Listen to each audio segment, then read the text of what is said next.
Mina olen luba.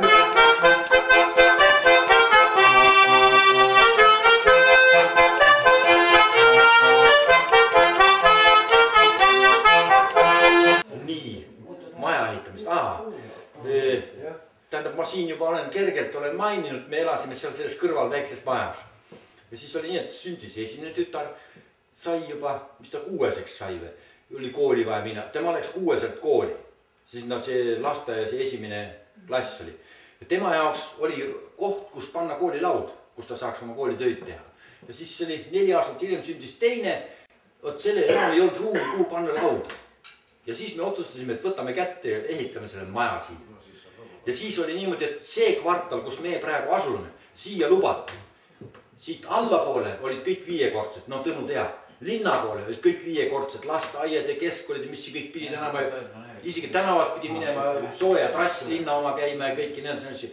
Ja mõned aastad hiljem mitte midagi ei tehtud, aga me saime oma maja valmis. Nii et 88. aasta jaanilaupäeva õhtul kaevati siia auk sisse. Ükski Eesti kopajuht ei julgenud tulla, sest kõnnitee peal olid paljad juhtmed.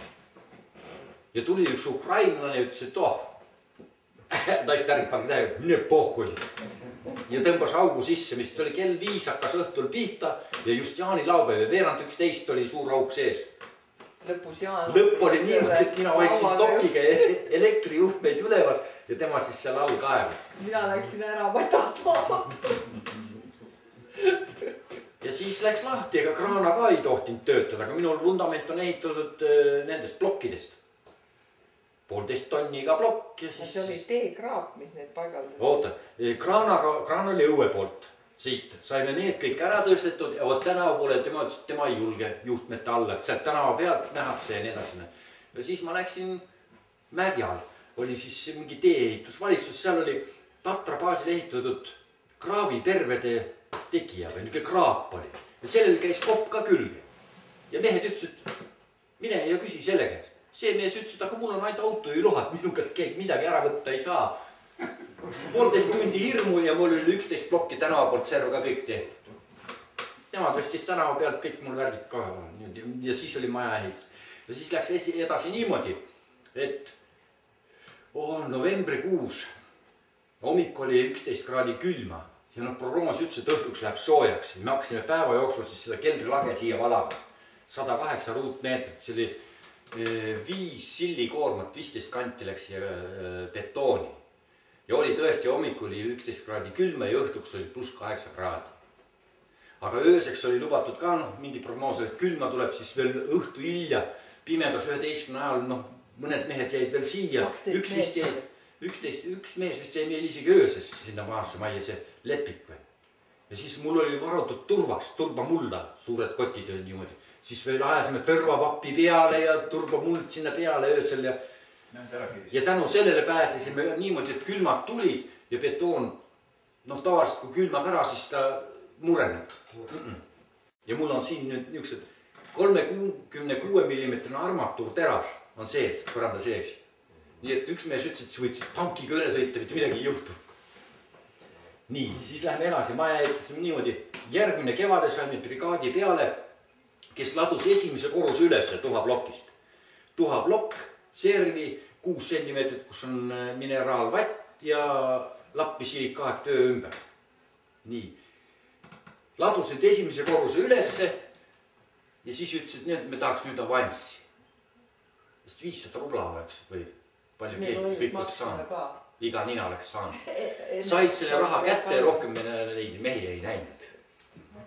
Ja jäigi niimoodi, et siis mina veel ehitasin siia pool viilu niimoodi mingisuguse katuse peale ja järgmine kevade siis oli, kui see mingi sugulane ukrainlane sai siis ladusid ülesse, teise korruse, siis oli toolvärgi tegi mul teised mehed veel ja siis need samad mehed, kes ladusid, need pärast krohvisid ka ära.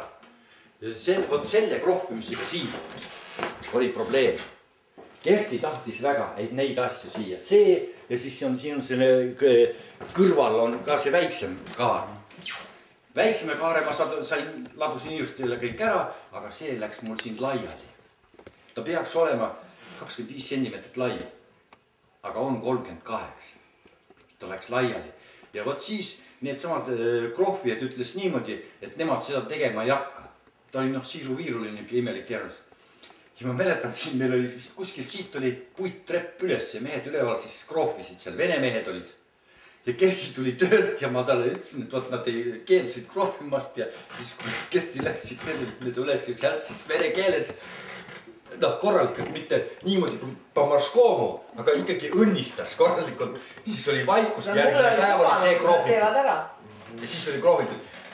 Nad tegid umbes sama kaua seda, kui teist korrus. Jah, terve korruse ja siis selle väikse kaare tegid. Nojah, nad olid taga nii hädas. Aga ära tegid. Aga ütle, kuna me sisse kolisime, mäletad veel? Kas oli 94? 95. 95 aprilli lõpus oli meil sugulane Rootsist külas ja siis me magasime juba siin. Siis ma siin juba kütsin ja siis me jäimegi niimoodi. Ja siis oli niimoodi, et me kuu aega kandsime vanast majast siis kraami siia. Kuigi me seal vanast majast ei olnud nagu praktiliselt midagi kanda. Aga ikka kuu aega läks selleks asjada ülekandus, osa jäi sinna ja on praegu veel seal. Ei, no vaata, see aega võtab see, et sa vaatad ja ei suuda otsustada. Jah, kuna mina olen uba muid ka veel, siis ma olen niisugune rotti aastal sündinud vähk, siis mina korjan igasuguseid asju, roostet mutreid ja polti ja naelu.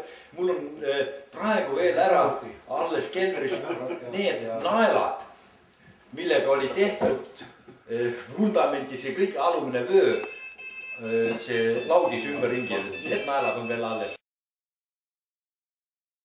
Juttu jätkuks panti siin need naelad, mis siis jäid. Ja nüüd on niisugune lugu, et käis mul siin üks poolnõiast sugulane. Oli siin pool päeva keldris mu sahkama juures siin ja pärast hakkasid imelikud asjad juhtuma. Siis ta ütles, et härra sa väga tihti seda ämbrit sodra. 3-4 korda aastas, et siis võid päris haid asju seal leida. No nüüd ongi 3 kuud mööda läinud. Ongi! Vaatame, mis tal siin on.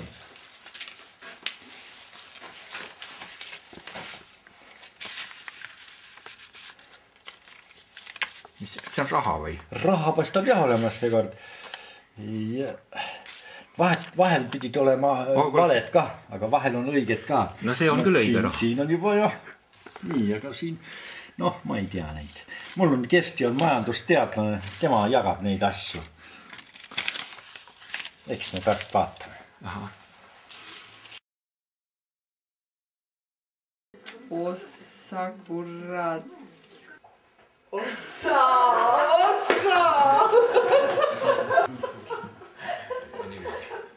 Hea sügis. Hea